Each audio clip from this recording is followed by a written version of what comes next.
being here. They've really moved everybody out so quickly, and in fact, Paul is my new friend. I met him in the speaker area. He's from outside of Philadelphia, which is my hometown. So if you came to listen to about High Point, please sit down. All right. Hi, welcome. So I'm Jane Dagmi. I am the Managing Director of High Point by Design, and it's great to be here. It's my first time at AWFS. As Adria said, I come from the world of interior design, and that was really where I started in this industry. I was an editor, and then when I felt like I had done sort of all that I could do at the magazine that I was working for, there was this group called High Point by Design, and it was all about growing High Point beyond the High Point furniture market. Has anybody, so these are my friends from High Point, and I know you've been to the High Point furniture market, but has anybody else been to market? All right, I know you haven't because we talked about it. Well, there's so much happening in High Point that we just were like, people have to know about High Point year round, so that's how we were born. So welcome to this little conversation about High Point and what's going on there right now. High Point, we have a population of 114,600 people. We are very well located between the beach and the mountains. So can you guys hear me okay? Okay. Let's see. I think, oh, this is good. I don't have to lean into that. We're between the beach and the mountains. And we have 217 furniture and component manufacturing companies based in High Point and the environment. We're very inspired by furniture and design. Our city monument is a giant chest of drawers, and every time I drive down, there's people taking their picture in front of it. And the socks also signify the hosiery industry, which is also where High Point came from. Our Visitors Bureau chose this seatbelt chair as their icon for their logo. And as you walk down Main Street, you can take really good shoe selfies at the Terrazzo heart of Furnitureland.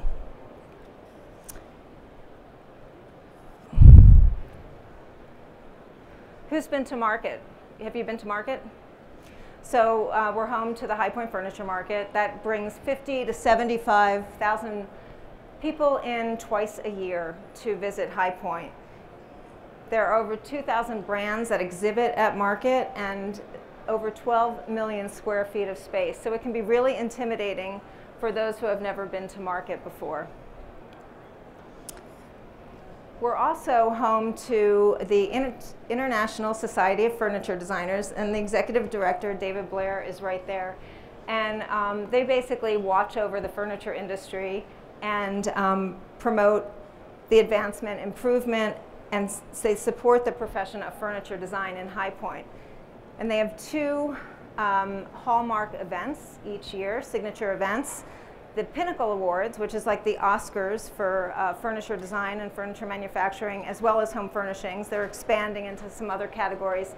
And Innovation and Design Awards, and this appears from the Innovation and Design Awards, which is just 3 years old, and it brings together artisan makers and students from some of the best design schools. It is a competition, and what's great about having it in High Point around the time of the market is that these students and makers can meet, have a chance to meet these thousands of people that are in town at that time. So this is one lighting maker here, and then here are some of the other designs that are from different years, and Brian Boggs and his award-winning chair. And it's a really fantastic organization, and they have a booth in 3300 if you want to stop by. So I mentioned we have 217 furniture and component manufacturing firms in High Point, and that they employ 12,000 people. High Point is very fertile ground for new companies coming, for expansion, and we make headlines. Our Triad Business Journal, like every other week, there's some headline about a company that's expanding or about some part of the city that is developing. And there's this really cool part of High Point called the Southwest And in the Southwest, there are a bunch of abandoned factories and abandoned hosiery mills that have been purchased by new owners. And there's a whole movement to activate these mills and create a corridor of manufacturing there. And so we have many champions in our city that are sitting here for that development, but we can always use more people that want to come to High Point, that want to see this happen.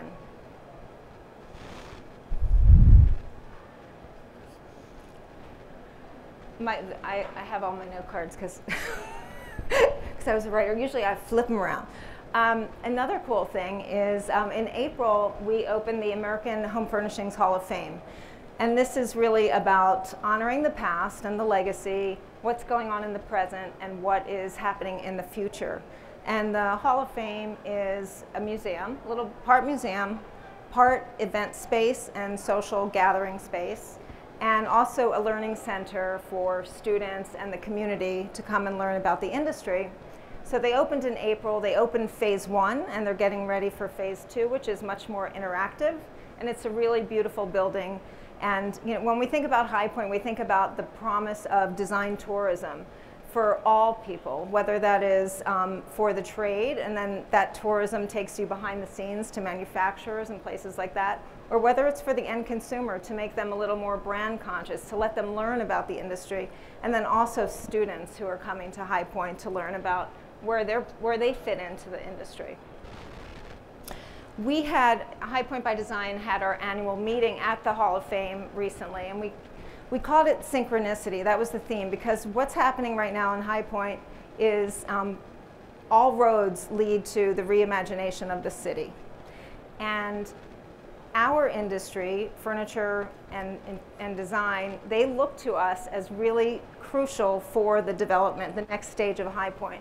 And our city, and this is really cool, I mean, we've always been involved with the legacy of High Point is intertwined with furniture, but they've never really called it out so much. And in their strategic plan, they want to make High Point a world capital for art and design. So that is really,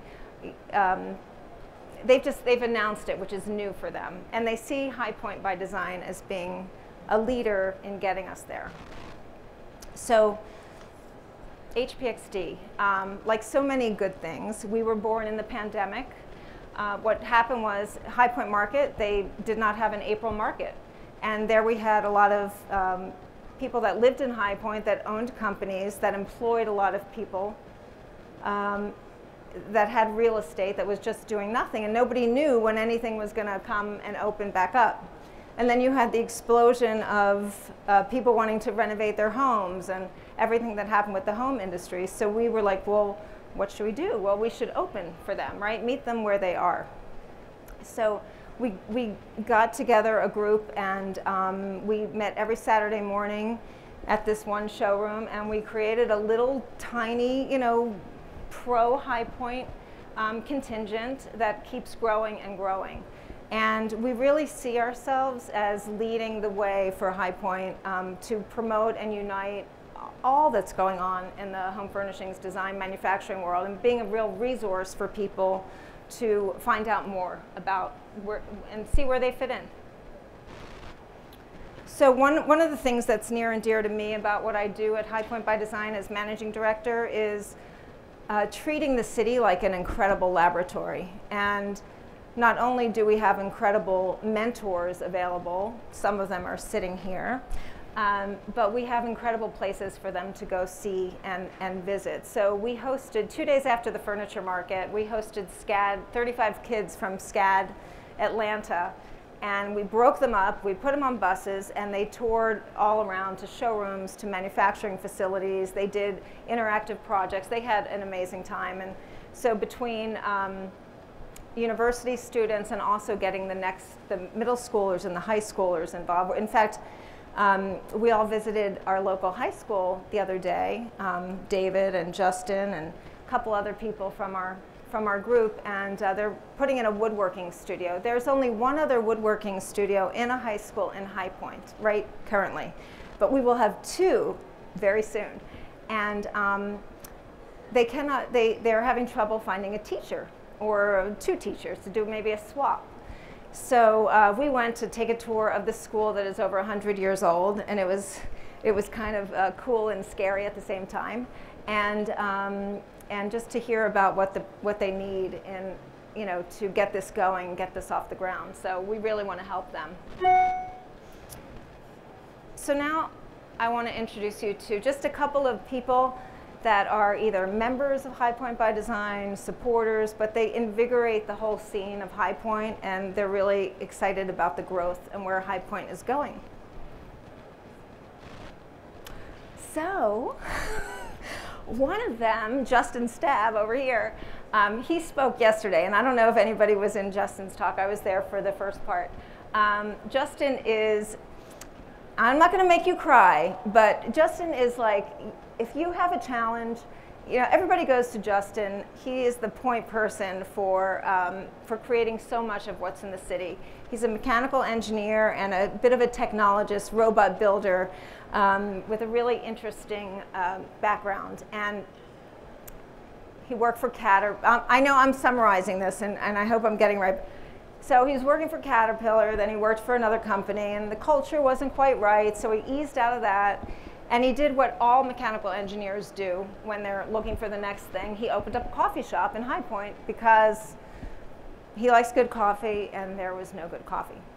When, you know, it's just like in a soap opera, you know, when you have a place where everybody goes, you get to hear what's going on, you get to meet the people. So, of course, every other person that wanted good coffee at a certain level would come in, they'd meet. Justin was still, you know, making things on the side, doing his hobby, and he started custom business, right? Like working with like that, and then he opened Stab Designs a couple years later. And what you know, I feel like this is like this very personal moment, but it is because we get very personal at High Point. But yeah, you're amazing, and a lot of people bring their projects to Justin. He's a great starting point, and he's a great sharer of information. He took me on a tour to, like, you know, I was like, Justin, I want to go behind the scenes and really see what's going on. And we toured, we went to a resin factory, we went to a veneer factory, we went to some guy that digital printer on glass. I mean, he took me to all his cool sources. So, thank you. Yay. But what's really cool about Justin, too, is he teamed up with a furniture designer called Taylor West, and together they went to our city, who had just built this amazing, beautiful building right in the center of the design area, or right, I should say right on the sort of periphery of our design district. And they were like, what can we do to bring manufacturing back to the city of High Point? And so they created something called the Generator. And this was their idea, to bring small-scale manufacturing back to High Point, make it very available, whether you are a person trying to get a prototype off the ground or a manufacturer that just needs a little help getting you know, some parts done. So it was recently featured in our magazine called High Point Discovered, which is one of our just sort of nice High Point magazines that talks about what's going on. And Caleb Collins, who is one of the designers, he took his designs. He took his designs around town, tried to get somebody to make his chair. You know, he really had this desire, and he couldn't get it done until the Generator opened up. So, like, the Generator is really helping to make small people, you know, that are just starting out in their business, get to see their dreams realized. And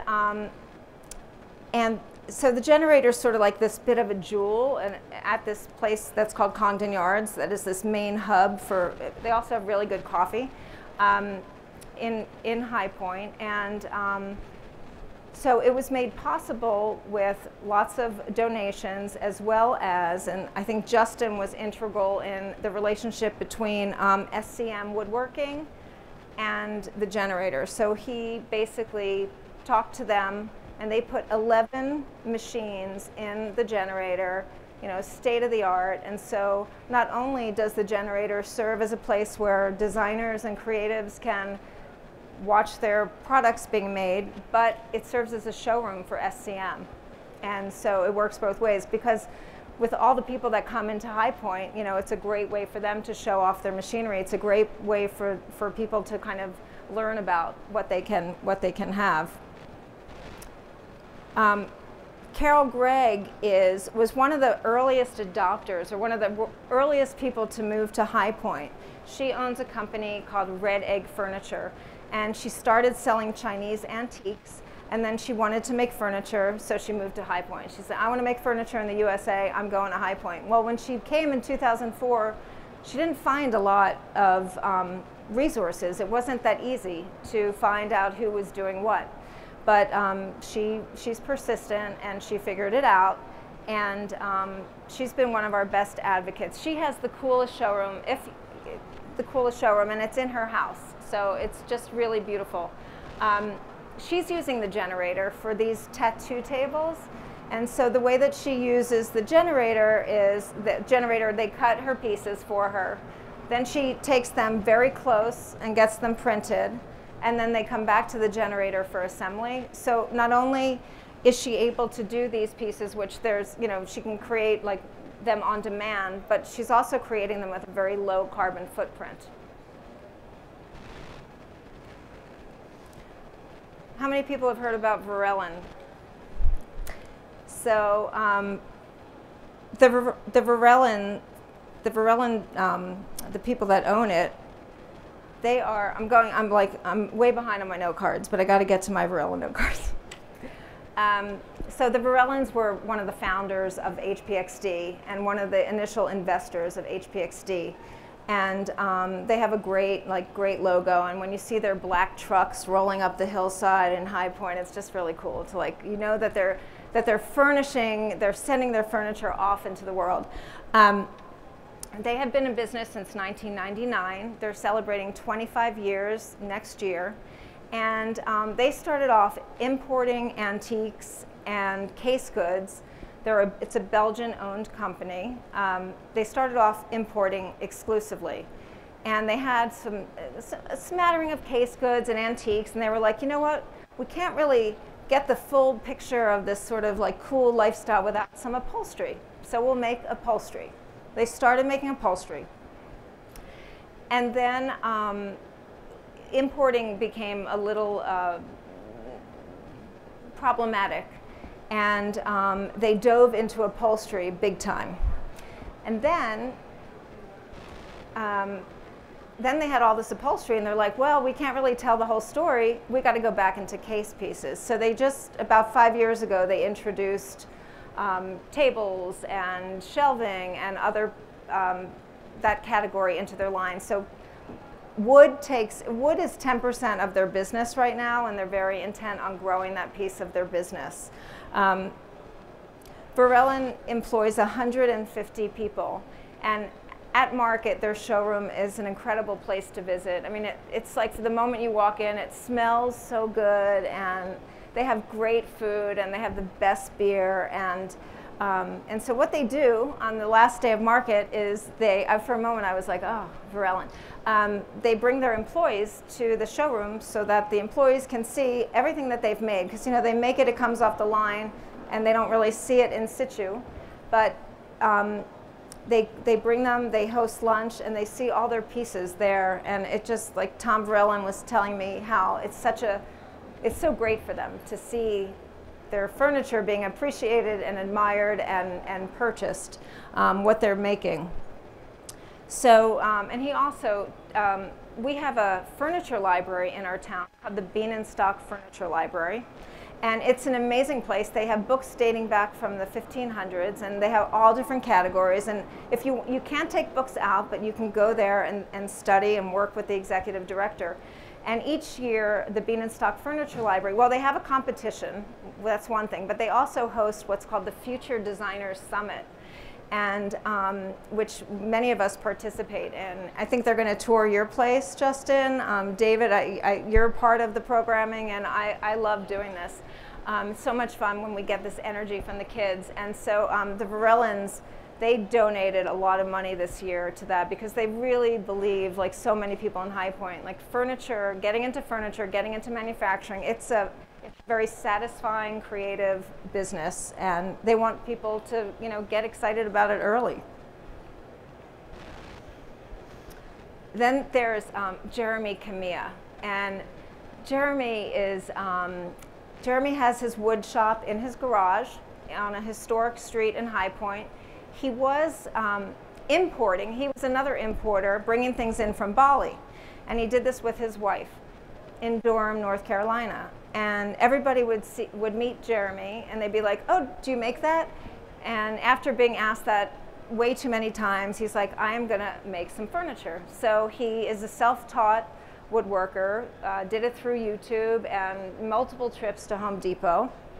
And what differentiates Jeremy's work from others is in his designs, he does not use any nails or screws or stains. So he creates beautiful joinery and these like brass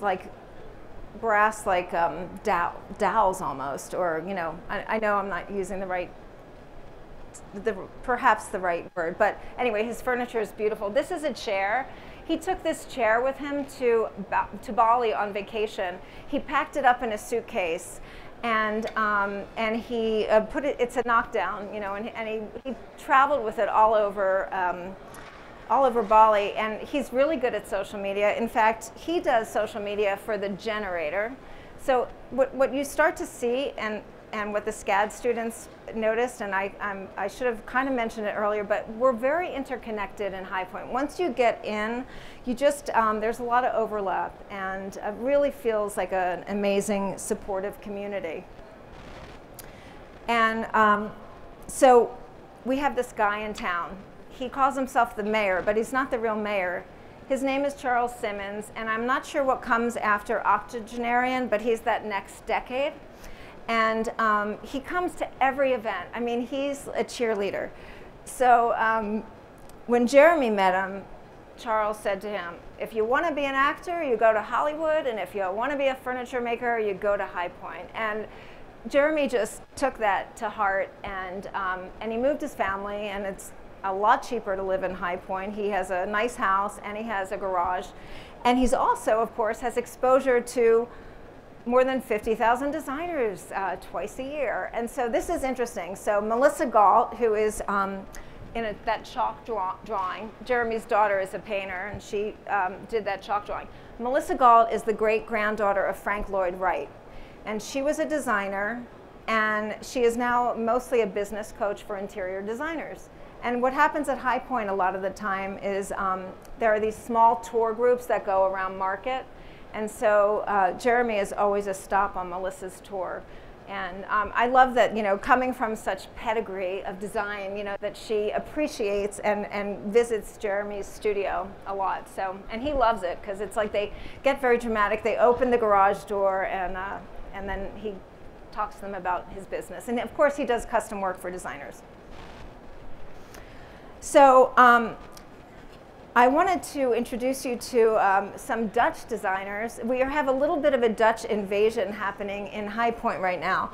And one of the other founders of High Point by Design goes repeatedly to Eindhoven in the Netherlands. Has anybody been to Eindhoven here? Oh, cool. Yeah. So I went in March, and Eindhoven is where the Eindhoven Design Academy is, and it is it's just a city that's flourishing from design. Like, the graduates come out of the Design Academy, and they just continue to transform the city. There's a lot of adaptive reuse of the old Philips company had all these technology and lighting and glass plants. So Tom and Tice are two designers out of a small group that have come to High Point 3 times. And they are working with our friend John Muldoon on expanding. He's got this compound, which is called Cohab Space, and they're working on creating a bakery and a bar. And so they're bringing a bit of the Dutch aesthetic into High Point. In addition to that, they go to manufacturers, and they're looking to do a line of their own furniture that is Dutch design and High Point made. So it's just really great to bring people from a whole other country where design is so prevalent, but to have them be interested in and actually enjoy their time in High Point. So just from our trip to Eindhoven recently, and this is John Muldoon, who is really the visionary for High Point by Design. So he brings small groups of people over to Eindhoven to show them what a city that is all about design, what it can be. And there's definitely things that we can learn from Eindhoven and bring them to High Point to help with our whole revitalization and what's going to happen to the future of High Point. So the last person that I want to introduce you to, and many of you know Dudley Moore, he is a third generation. He runs a third generation furniture design company in town. His father started it. They've won many Pinnacle Awards from the ISFD. And every time I get together with Dudley, he says, oh my gosh, High Point's changing so much. You can't believe how much it's changing. And I'm only there since 2019, so I don't see this dramatic shift. But he says, you know, for him as a furniture designer, and he works with companies like Bernhardt and Hooker and Universal, it's just the way that High Point's developing makes it a lot easier for him to attract talent, right? Because they hire designers, all the furniture designers all the time. So he's just really thrilled with everything that's going on, all the synergy, the whole ecosystem of High Point. And basically, so we're going in this amazing direction, and we love for you to visit, and we're like High Point by Design. You can reach out to me if you want to come, or if you have any questions. You know, you've been there, but maybe you don't know everything you want to know. You know, these people know everything. Or we're all learning and we're all growing at the same time. So, and hopefully High Point by Design will be a big player in the city's transformation along with everybody else. So that's it. That's High Point by Design. However, we have a few thank you for staying. Thank you very much. I have 2 t-shirts. We have great t-shirts. I have 2 t-shirts, and so I'm going to ask 2 questions. Well, first of all, if anybody has a question, or you can see me afterwards, but I have 2 t-shirts. So I'm going to ask you a question, and if you get the right answer, I will happily throw them your way, okay? First of all, I'll show you the t-shirt because it's really nice. How many furniture and manufacturing companies are in High Point presently? Whoever's closest to the idea, to the number. 217, you are correct. I have a large and an extra large t-shirt. I think a large. Let me see. Let's see, tell me what that is. All right, next question. How many, is that a large or extra large? Okay, how many pieces of SCM machinery do we have at our generator presently? Can't be anybody from High Point. Okay, 6 or 7. Well, you're the closest because nobody else answered. So the answer is 11. So you. That's it. Oh, good. Very. So this is what you got to do. 11. One day, put them on. Are you on Instagram? Will you tag us? Will you put them on and tag us and tag AWFS and everything? And do you want to? Does anybody want a tattoo? Our motto is design never goes dark, and so it's High Point. Design never go. Anybody tattoos? I have some things. Any questions? I also have. These look nice on your inspiration boards, or if anybody has them anymore. Does anybody? Oh, it's nice. It's chic. Design never goes dark, right? Do you want this too? Thank you for being here. Yeah. Anybody else? Thank you so much, Jane. And I just got to echo, I got to go to High Point for the first time in the fall. It's so beautiful. And just everyone's so welcoming, and Market is an amazing experience. If you think this is big, go to Market, and plan to spend all week. Wear your good shoes. But wear your comfortable shoes. Comfy shoes, not fancy. Yes. We want, if you heard this, we want you to be the ambassadors that High Point is revitalizing. There's a lot of really cool things happening. The furniture industry is alive and well. We want students, you know, workforce and education is really important to us here at AWFS Fair, and we want students to know that that's a viable and exciting career opportunity. So pass the word on, and this will be recorded and available online. So thank you, everyone, and thank you so much, Jane. Great job. Thank you. Oh, thank you.